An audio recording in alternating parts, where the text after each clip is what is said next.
we will move on to the next speaker, Dr. Sharda Narayanan. Dr. Sharda Narayanan is going to speak about Natya Shastra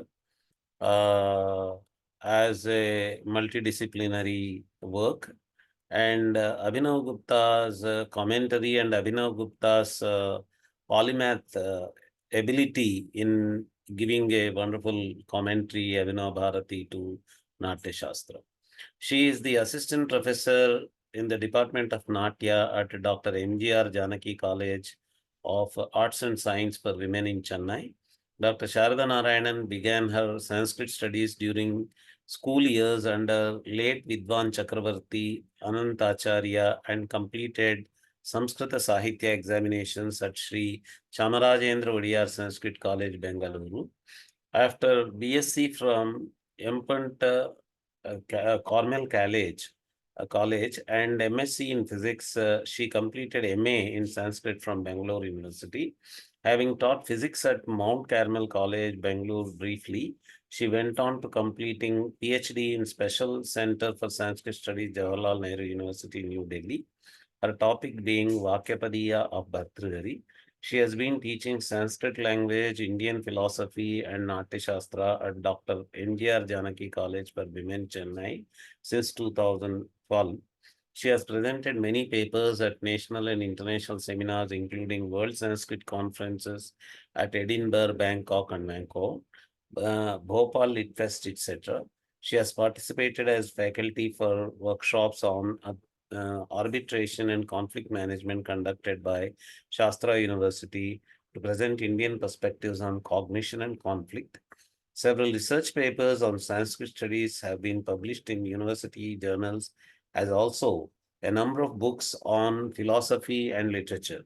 Her research in Indian philosophy and literary traditions now continue in the areas of Mimamsa as well as classical poetry. Over to you, Dr. Sharda Narayanan. Namaste. Shri Gurubhyo Namaha. Namaskar to everyone. Thank you, Professor Paturiji, for this very warm welcome and kind words. It is a great privilege for me to be in this seminar with so many stalwarts, and I'm really enjoying listening to so many speakers. And I have my humble offering for the day. Pranamya Shirasa Devau Pitamaha Maheshwarau Natya Shastram Pravakshyami Brahmana Yadudahritam. My topic for today is the Natya Shastra, which is an abode of all the Shastras. They say there is not a single art or craft that is not utilized in the stage presentation, which is the most sophisticated of our fine arts. I will go to my PPT because I have some slides so that it is easier to look at the shlokas that I would be quoting.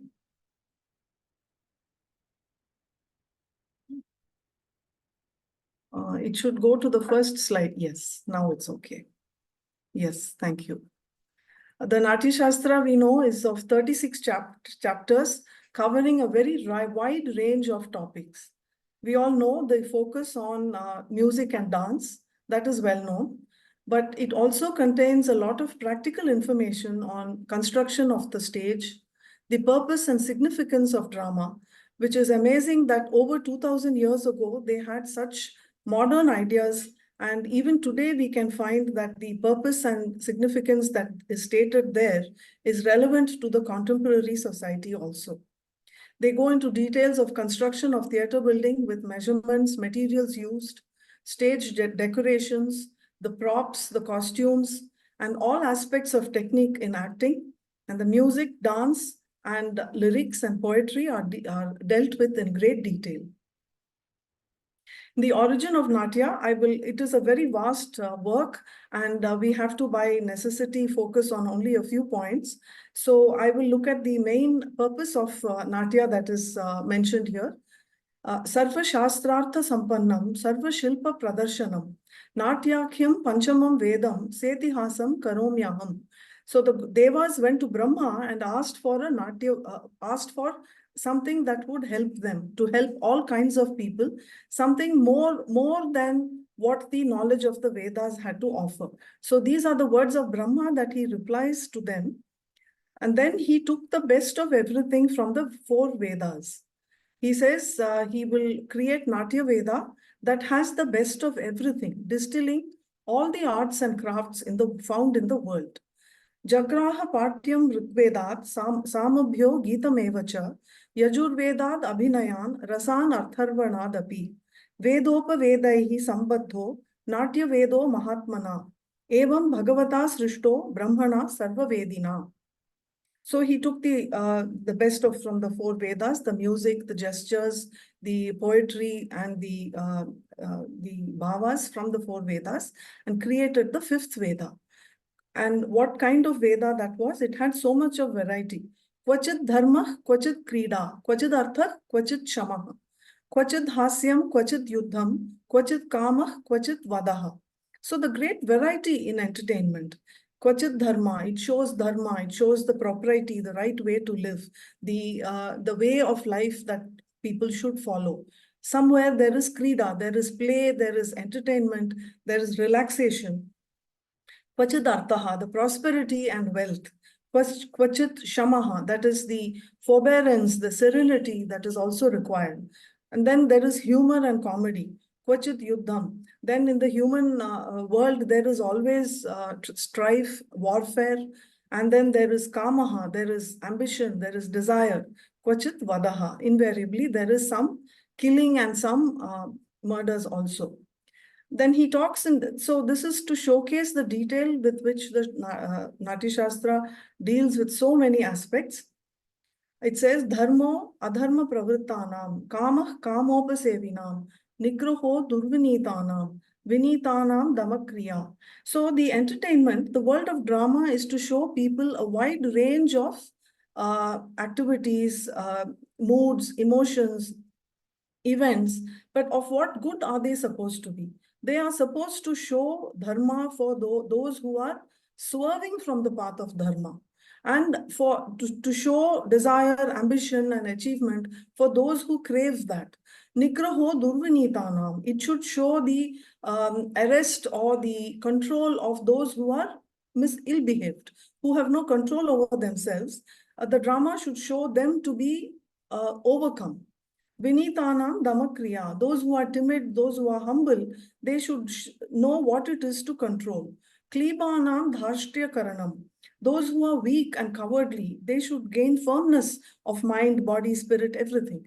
Utsaha shuramaninam, and those who are of high spirits, it should show them, give them enthusiasm, give them some very valorous occasions for them to enjoy that. Abudhanam vibodhascha vaidushyam vidushamapi ishwaranam vilasascha sthiryam dukartitasya cha arthopajivinam artho dhriti udvigna chetasam. So those who feel frustrated or dejected in life, they should gain some confidence, some motivation, some enthusiasm. So nana bhavopa sampannam, nana vasthantaratmakam, loka vrittanukaranam, natyam etat maya kritam. So art mirrors reality. So following the events of the world, the kind of life that people have, mirroring that, art, the dramatic performance, should give them something in addition. Uttamadhama madhyanam naranam karma samshrayam. So it should show all kinds of people. Everybody cannot be noble and high-spirited. There would be a great variety in the kind of characters that are depicted. Hitopadesha jananam dhriti krida sukhadikrit. So it should give them good advice. It should give them good counsel to deal with their own lives. And it should show them strength of mind, entertainment, and comfort. Etat raseshu bhaveshu sarva karma kriyasu cha sarvopadesha jananam natyam etat bhavishyati. So that is the purpose of art and entertainment. It is not mere entertainment, but there is a final purpose to it, as is very clearly explained here. So the crux of it is dukhartanam, shramartanam, shokartanam, tapasvinam, vishrama jananam loke natyam etat bhavishyati. So from the king to the commoner who is in need of some consolation, some relaxation, some entertainment and diversion at the end of a long day's hard work, drama offers that. So that is this slide. And when we say that Natya encompasses all the Varnas, there is very clear statement of that. It is called the Panchamo Veda. It says that it is for all the Varnas, unlike the Vedas, it says. So the Panchamo Veda goes one step beyond the Vedas in being available to all the Varnas. In this, I feel there are two ways to understand this. One is, of course, obviously, that it is to be enjoyed by all the Varnas. The other is the deep psychology that is understood by Bharata Muni in the Natya Shastra, where the Varnas were basically organized by profession, by vocation. And in those days, it was more cost efficient to organize the different professions in different parts of the city or town. It didn't make sense to have the potters spread out, because to transport the clay, the kiln, everything, the firewood and everything, it would make more sense to have them organized all together. So generally, professions were hereditary and the Varnas carried forth, just as in Europe and many other places, the guilds and the vocations and the professions were somewhat hereditary. But Natya is open to all four Varnas because the artistic creative impulse is not confined to any Varna. It is with the understanding of this that Natya is repeatedly said to be meant for all Varnas. Natya encompasses all the arts and crafts. It says, na tat jnanam, na tat shilpam, na sa vidya, na sa kala, na sa yogo, na tat karma, natye asmin yanna prishyate. So it brings together all the workmanship, all the arts and crafts, and there is nothing that is left out, nothing, no art or craft that is not showcased in Natya. Sarva Shastrani Shilpani Karmani Vividhani cha Asmin Natye Sametani Tasmad Etat Maya Kritam. Coming to the details, after the first chapter, which discusses the purpose and nature of Natya, the second chapter discusses the construction of the theatre. And these may be better understood in future in relation to understanding other treatises on architecture and construction, which knowledge we have lost today. But the sections in the Natya Shastra indicate that these were very well-developed areas. It says, Shruyatam tadyatha yatra kartavyo natya mandapaha tasya vastu cha puja cha yatha yojya prayatnataha. Iha preksha grihanam tu dhimata vishwakarmana trivida sanniveshascha shastratah parikalpitaha. So there were very clear rules of architecture and construction that were to be followed. It says there are basically three types of theatres or drama houses that were constructed. That is oblong, square and triangular. Vikrishtascha chaturashrascha triyashrascha hi mandapaha. So three kinds of drama houses. That is, Vikrishta is the oblong, Chaturashra is the square, and Triyashra is the triangular. Tesham trini pramanani jeshtam madhyam tatha avaram. And each of them had three varieties. They could be large or medium-sized or small. And it says that the medium-sized is the most preferred because the acoustics, the audibility and the visibility is best in the Madhya size. And I have one more shloka here that refers to the measurements used at that time. Today, unfortunately, we are not very sure what these measurements correspond to. Anu rajascha balascha liksha yuka yavastatha angulam chaiva hastascha danda chaiva prakirtitaha. So then, giving these measurements, they go on to define various aspects using these measurements. Once the theatre house is built and it is ready, then before use, it has to be consecrated and inaugurated with a lot of worship of all the gods, and even the Danavas and the Rakshasas and the Yakshas are propitiated so that they do not cause any disturbance and they enable the performance to reach a successful completion. Now, when we look at the construction of the theatre and the consecration rituals, we must remember that in those days that most drama troupes were traveling troupes. So it was rare to have a permanent theatre building. So this would be a frequent occurrence where the troupe travels to a new place and maybe camps there for a few weeks or months, presenting their shows. or these theaters are erected during festivals and celebrations. So that is why it is given so much of importance. And it says that in this context of propitiating the various devas and danavas, it says that there are 4 ways of propitiating them. Purvam sama prayoktavyam dvitiyam danam evacha tayor upari bhedastu tato dandah prayujyate. So this is clearly from the politics or the Rajaniti or the social sciences or the practical policies of Sama, Dana, Danda and Bheda that we find in other contexts. So again, Natya Shastra harks on those and involves those ideas to show how human beings carry on their activities. Then there is a very detailed, I have very few examples here. There is a very detailed explanation of which Adi Devata is for which direction or which part of the theatre house. So we find the different parts of the theatre house also mentioned. There is the entrance hall, there is the doorway, there are the steps in that, there are corridors, there is the dais, there is the seating and the railings for the seating where the people, the audience has to be seated in different segments. And then there is the stage, and then there is the backstage and the nepatya where the makeup and the performers get ready.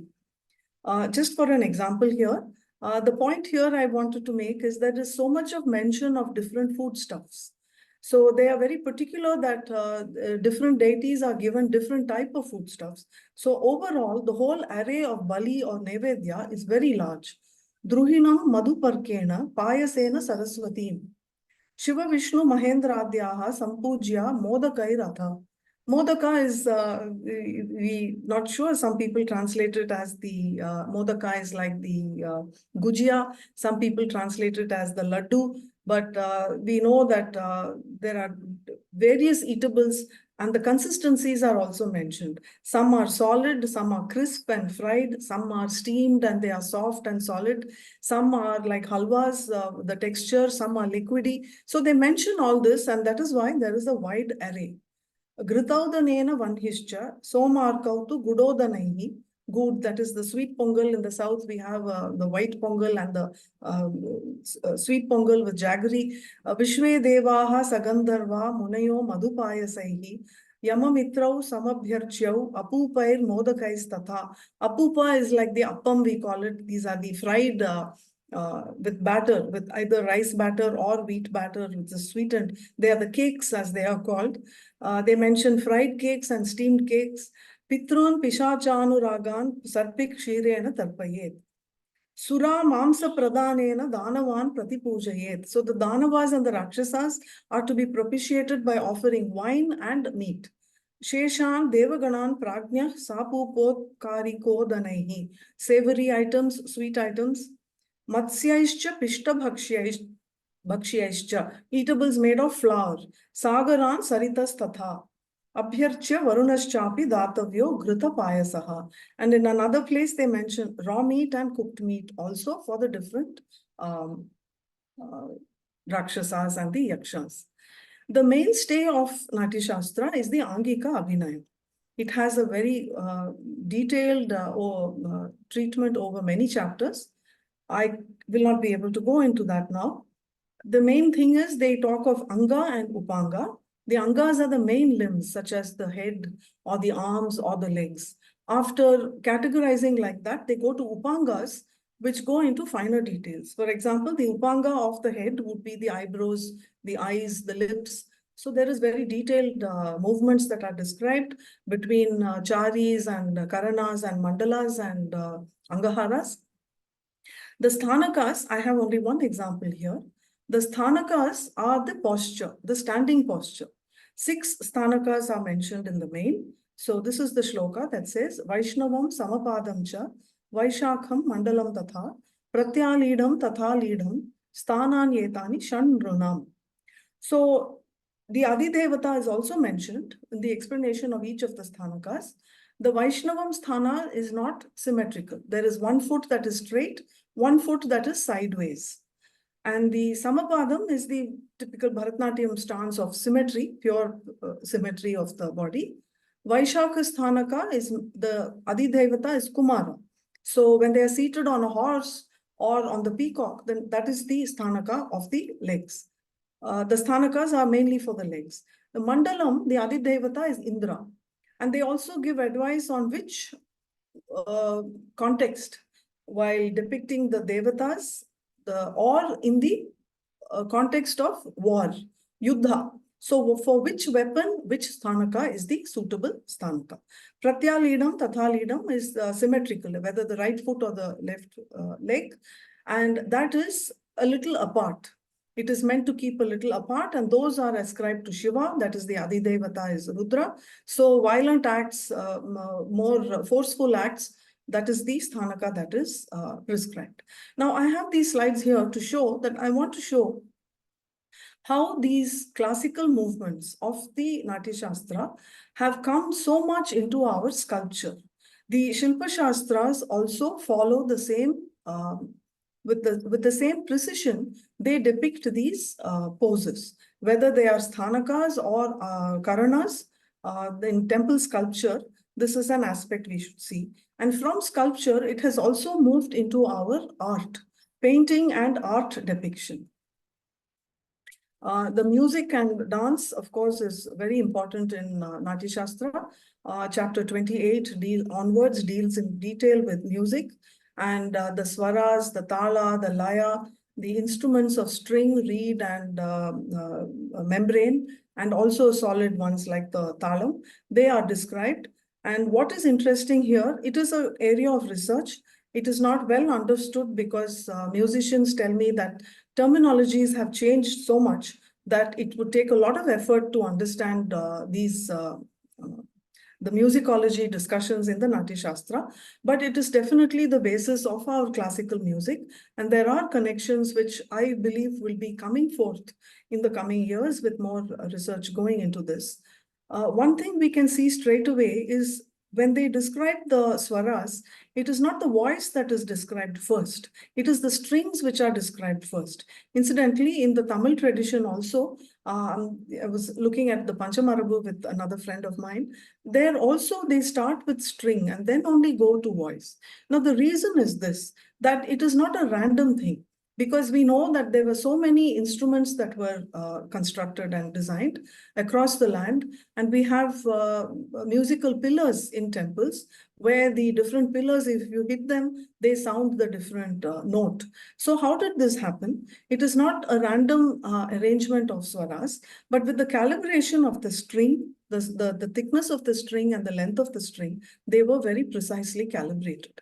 Today, we may not understand those calibrations because it is only with the living tradition that what string was used would be known by the artisans. So we have lost that thread there, but at some time, I'm sure we will pick it up. The Natya Shastra also mentions the names of Shadja, Rishabha, Dhaivata. It doesn't say Sarigama, Padanisa. I don't know when that came in. And in the Natya Shastra, the ragas are not mentioned. There is one shloka that says that the way the notes are used colors the mood. To that extent, the word is there. So that has been picked up. And some centuries later, the word raga has come into use. But in the Natya Shastra, the word jati is used. That is probably the closest to the pun in Tamil or the ragas that we understand today. Now, I want to extend this discussion in the Natya Shastra from the sculpture to art. In chapter 22, we have the discussion of, there's a detailed discussion of Sringara Rasa, Sringara being the king of rasas. There we talk of the Ashtanayikas, or the different types of nayikas, the heroine, the conditions of the heroine under Sringara. So here we have the Ashtanayikas, Roshita Bhartrika, Virahot Kantika, Virahot Kantita, sorry, Vipralabdha, Vasaka Sajja, Abhisarika, Kalahantarita, Khandita, Swadhina Bhadraka. This is a lovely book by another polymath of recent times, Ananda K. Kumaraswamy, where he has shown, this book is based on a Hindi work on the Nayikas, but I have some illustrations here. So when we look at painting and art, when we look at it, it looks like a Rajasthani painting or a miniature painting. But when we look more closely, you can see the motifs that tell us technically which Nayika this is. This is the Vasaka Sajja Nayika, who is all adorned and decked up and is waiting at the place of rendezvous for her beloved to arrive.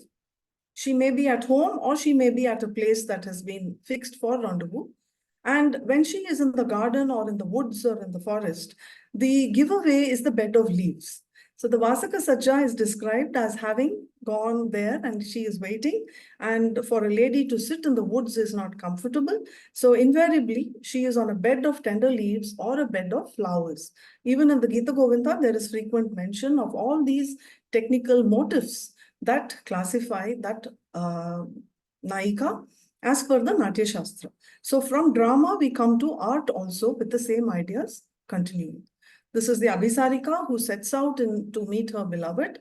And although this is not part of the Natya Shastra, it is a later edition in the Hindi texts of more recent centuries, where she goes braving the storm and the lightning and braving snakes and scorpions on the way. In the Natya Shastra, it is only the lady who is adorned beautifully, and then she wears a shawl to hide her finery, and she sets out to meet her beloved. So there is boldness, there is a lot of anticipation and love in her heart. The Kalahantarita, whenever the three is a crowd, so when we have more than 2 people and 3 people on the picture, you know that there is some problem. So here they are facing away from each other. Radha and Krishna are not facing each other. And there is the Sakhi there to try to make peace between them. So although it looks like a picture with a beautiful scenery and Krishna and Radha, we have so much to understand when we look more closely. This is the Khandita Naika, where Krishna comes early morning apologizing for not having come, and the lady is offended and heartbroken, and her hand says, "Go away." So there is a quarrel that is to be settled. When we come to Aharya Abhinaya, again, there is a lot of technique and crafts that the Natya Shastra uses. Here we see costumes, and the Natya Shastra says that Aharya means what is taken on, what is taken from the outside. It is not performed, it doesn't come from within. It is neither the bodily gestures and the movements of the performer, nor is it the feelings, nor is it what they speak or sing, but this is what they have taken up from the outside. That is the meaning. So this includes the makeup, the costumes, and the stage props. It includes all these. So they say Chaturvidham tu Nepatyam, Pusto Alankara Evacha, Tathanga Rachana Chaiva, Nyaya Sanjiva Evacha. There are 4 types of Aharyas, that is Pusto Alankara Evacha.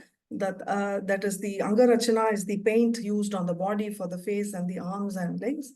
And Sanjiva is the living animals were sometimes brought into the stage. They could be small animals, they could be snakes and pythons. So such things were also used. And the Pustastu Trividhogneyo, Pusta is basically craft used with bamboo frame, light wood, covered with paper. Those days it would be cloth or mats or hay and grasses and hides, and then painted up to make it look like whatever you wanted to it to look like. I think that the word pustakam has come from this, pusta. That is, today you have a Fevicol advertisement, so it says you can do, there is endless possibilities. So whatever you can do with a little bottle of Fevicol is pusta. So then when the pages are sewn together with thread and stuck with glue, it forms pustakam. Our earlier word for book was grantha, when the palm leaves were strung together. So I figured that pustakam must be from pusta. Pustastu trividogneyo nana rupa pramanataha sandhimo vyajimaschaiva cheshtimascha prakirtitaha.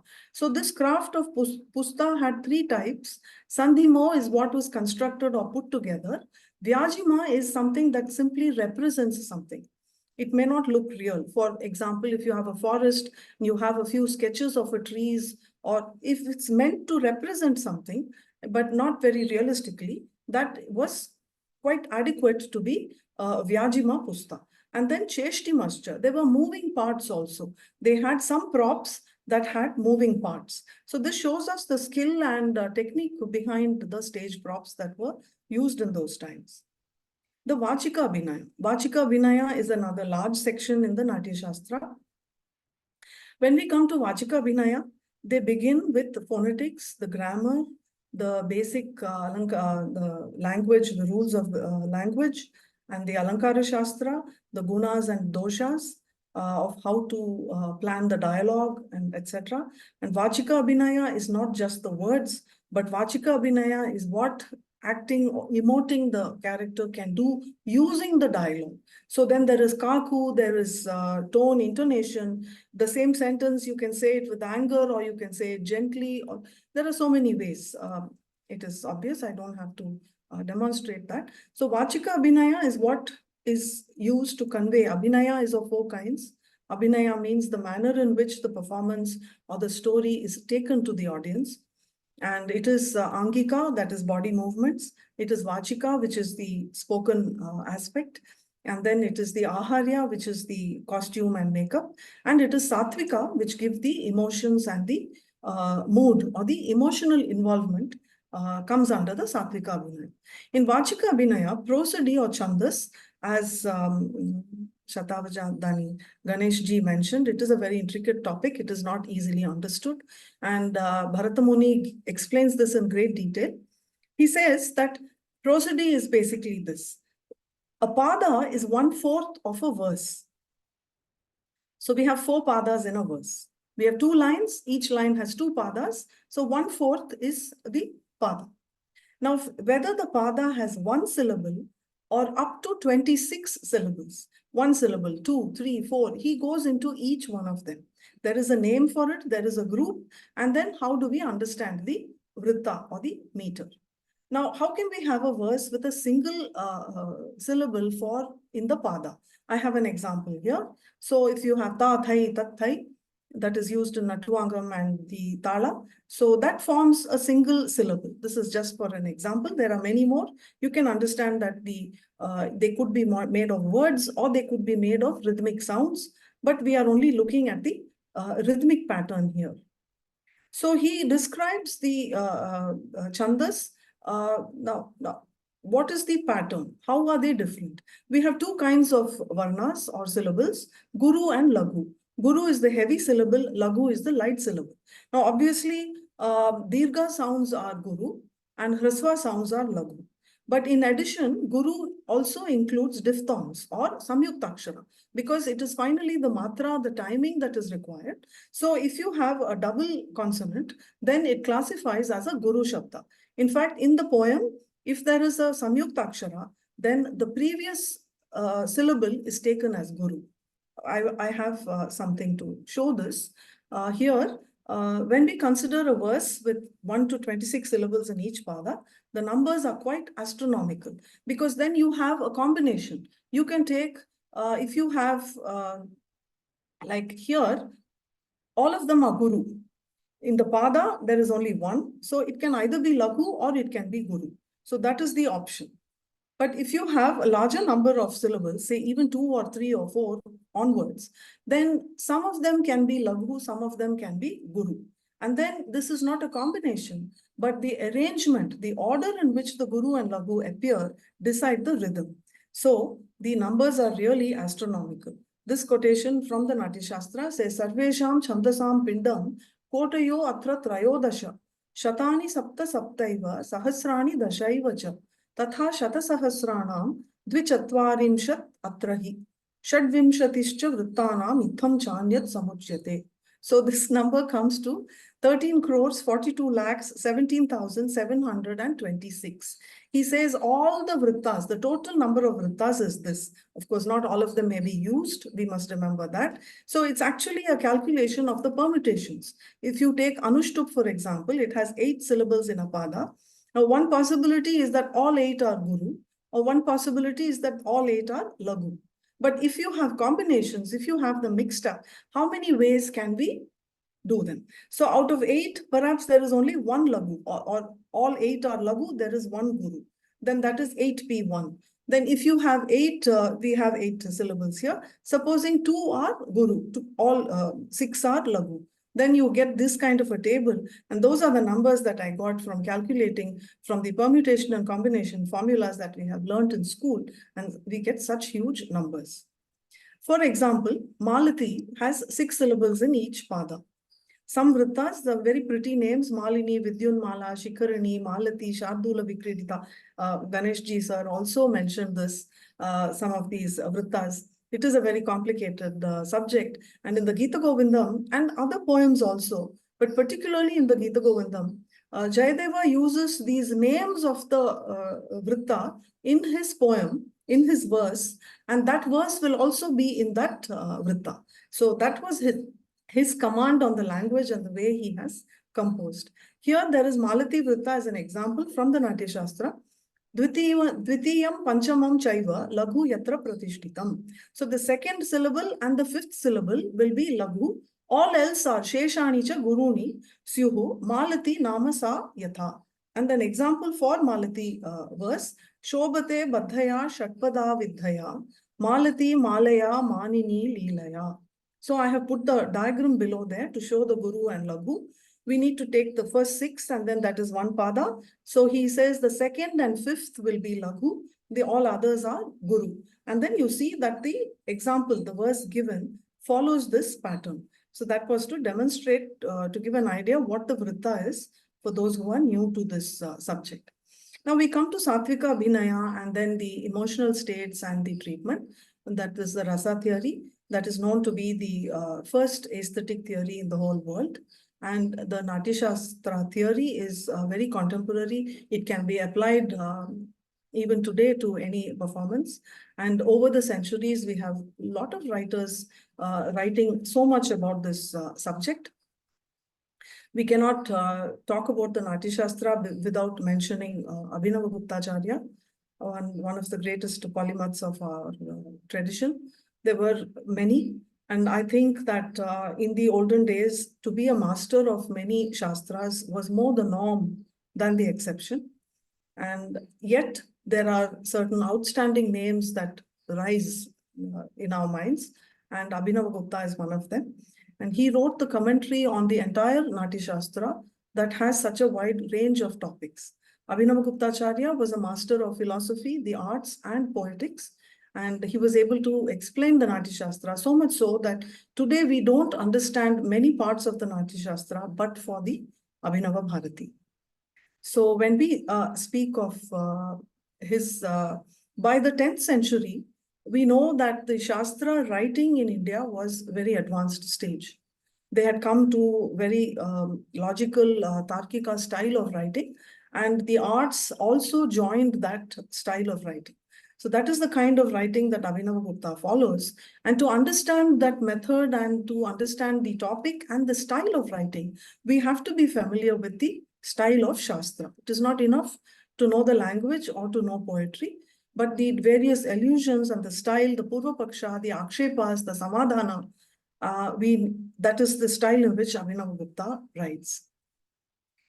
I have a few examples here to show this. In chapter 4, these are a little difficult to read. I'm not sure I want to read the whole thing, though I was planning to, but it's a very, very vast subject. In chapter 4, there is a question, is Nritta part of Natya or not? So the way in which this question is addressed, why do you discuss Nritta?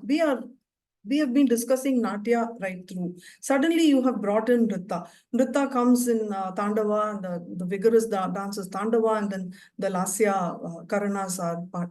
They are all part of Nritta, which is pure dance, classical movements that we can understand. It is different to Natya, which encompasses Nritta. So how do they argue this out? Atra Bharata Munireva Parakiyam Ashankam Upanibadnati. Anavijnanacha muninam abhinayadinam avidusham katham abhinayah kritaha iti gitika sariteshu asaritesu cha vachanopapatti syat. So he uses the language. He doesn't use the language. I mean, everybody wrote like that. Shastras, the argument. So he says, why is this question coming up? He says Bharata Muni is anticipating the Purva Paksha, and then he is himself giving this question in order to answer it and to explain things in a very clear manner. Tatra itham ashanka, nrittam natyat bhinnam abhinnam va, bhinnatvepi saprayojanam aprayojanam, ti tavad avid. So is it bhinnam, is it abhinnam? What are the points that tell you that it is bhinnam? What are the points that tell you it is abhinnam? So it goes into a totally Shastric style of writing. So this, I wanted to mention this, that even while studying the arts, we need to be familiar with the way that the arguments go. In chapter 6, in the nature of Rasa experience, this is a very famous section where Abhinavagupta presents the 4 different views, 3 views of other scholars, and then the 4th is his own view. And it follows a very difficult, a very logical style of argument, where the first explanation of the Rasa Sutra, Vibhava, Anubhava, Vyabhichari Samyogat, Rasa Nishpattihi. So how to explain this? So Bhatta Lolata says that when the Sthayi Bhava is there and the Vibhavas and Anubhavas are there, then the Sthayi Bhava becomes Rasa, and then there is Rasa Utpatti. So there are logical problems here. The akshepas or the objections, because in the Tarkika style, the Karya Karana should be in the same place. They should be together in time and place. So if the Vibhavas and Anubhavas are in the actors, how can the Rasa be in the audience? It would be in the actors only. So that is the first argument. So that is done away with. And then we have Shankuka's explanation of Anumana, that is done by Anumana or Anumiti Vada, where he explains that. So then when we discuss Anumiti, again we move into the Tarkika way of discussion. I just wanted to mention that Etad Neti Shri Shankukaha Vibhavadya Yoge Sthayino Linga Bhave, without the Linga, because Anumana goes on the Linga, the Hetu. So then are the Hetus reliable here? Do they exist? Do they not? So this is the argument that ensues. Of course, Abhinavagupta was the first writer who clearly combined the arts and aesthetic experience with philosophy. So after that, many writers have followed his method, and there has been no problem in reconciling that. Now, before I end, I have this quotation that I read recently from. I have the book also there, but I think it may be hidden from view. S.S. Varlinge, Indian Aesthetic Theory, a modern introduction to Indian aesthetic theory. That is the book there. I read this, and then I want to share how, without a wide area, without a wide perspective, how we get into problems in understanding and problems in English writing. So there is another defect in Bharata's definition of bhava. It no doubt points out that bhavas are the causes of rasas. But even though they are created, bhavayanti, Bharata does not bother to point out that they may still exist, bhavanti. There is no contradiction whatsoever in these two positions. But in emphasizing the creative aspect, Bharata has either forgotten the existence aspect or his original text has been interfered with. Now, I find this whole objection or doubt totally without any basis, because Bharata says, Kim bhavaha bhavanti iti bhavaha uta bhavayanti iti bhavaha. And Bharata clearly takes the stand that bhavayanti iti bhavaha. So what he says there is bhavati bhavaha. I mean, existence are all over the place. You know, ghato bhavati, so many things, vriksho bhavati. There are many things that exist. There the question is, what is a bhava? Is it bhava or emotion, sentiment because it is there in the actor? Or is it because it initiates an emotional response, that it initiates something else in the audience? So there, in order to give more understanding, more explanation, and to explain why the bhavas are more special, Bharata takes the view that bhavayanti iti bhavaha. Because they create the rasa, they are instrumental in creating the emotional response, which leads to rasa. So this question, even from grammar, they say prathamehi vidvamsaha vayakaranam. So when you take the nich pratyaya and use the causal for bhavayati from bhudatu, bhavati, bhavayati, you see, it has to exist in order to do something. So it is kind of implicit. And I find this kind of an objection quite redundant when our tradition very clearly answers these questions. So that is what I wanted to share. And that is all I have for this presentation. I hope I have kept within my time. Because the Shastras say that a non-existent entity cannot be a cause of anything. It is implicit that the bhavas which cause rasas are also existing. So this is an incorrect objection. We cannot impute that the masters of yore have forgotten any aspect. See, we can mention that it is not mentioned. See, when there is so much of argument down the tradition in Mimamsa, when Shavara Bhashya, Kumarila Bhatta, the Jaimani Sutra, did he mean this? Has he said that? Has he? Can this mean this? Kumarila often says, if we phrase it like this, it can lead to this understanding. So that is the way they argue. But to impute that somebody has forgotten, I feel we have no basis to take a stand like that. And I don't know, it could be a matter of personal opinion or whatever, but there are very clear answers from Vyakarana and Tarka to show you that this is an objection that doesn't really stand ground. So this is to again show that the Shastras form a comprehensive system of study where familiarity with several subjects are required to understand any one thoroughly.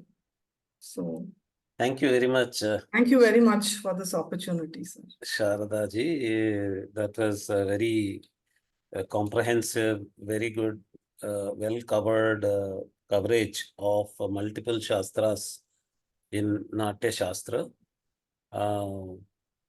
You were competent also to cover most of them, to cover every branch that you covered.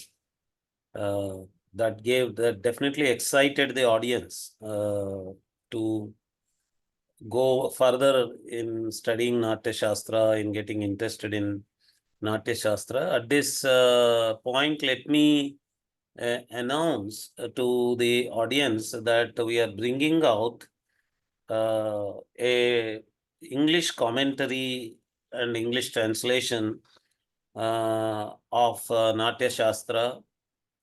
Indika is bringing out Indika's classical library output in the form of a translation and commentary of Natya Shastra by Dr. Pappu Venugopal Rao Garu.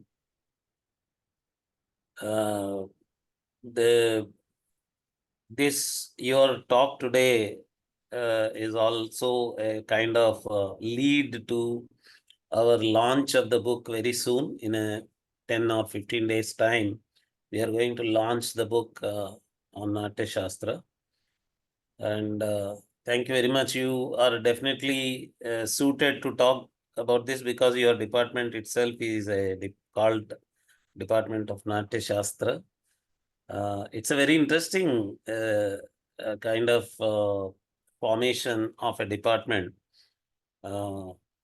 Yes, so we are able to see the theory and practice side by side. And thanks to my music and dance teacher colleagues, I do only theory lessons. But I have discussions with them, and then we see the theory come into application. And both my colleagues are students of Padma Subramaniam ji. And they are very much rooted in the Natya Shastra, and they explain to the. In fact, our students are taught the definitions of the 108 Karanas, and they are taught the Karanas also at the MA level. Absolutely, very good. We have a continuity between theory and practice in our department. This is very interesting that such departments are being formed, and highly deserved scholars like you are being chosen for leading those departments. Thank you very much, ma'am, for coming.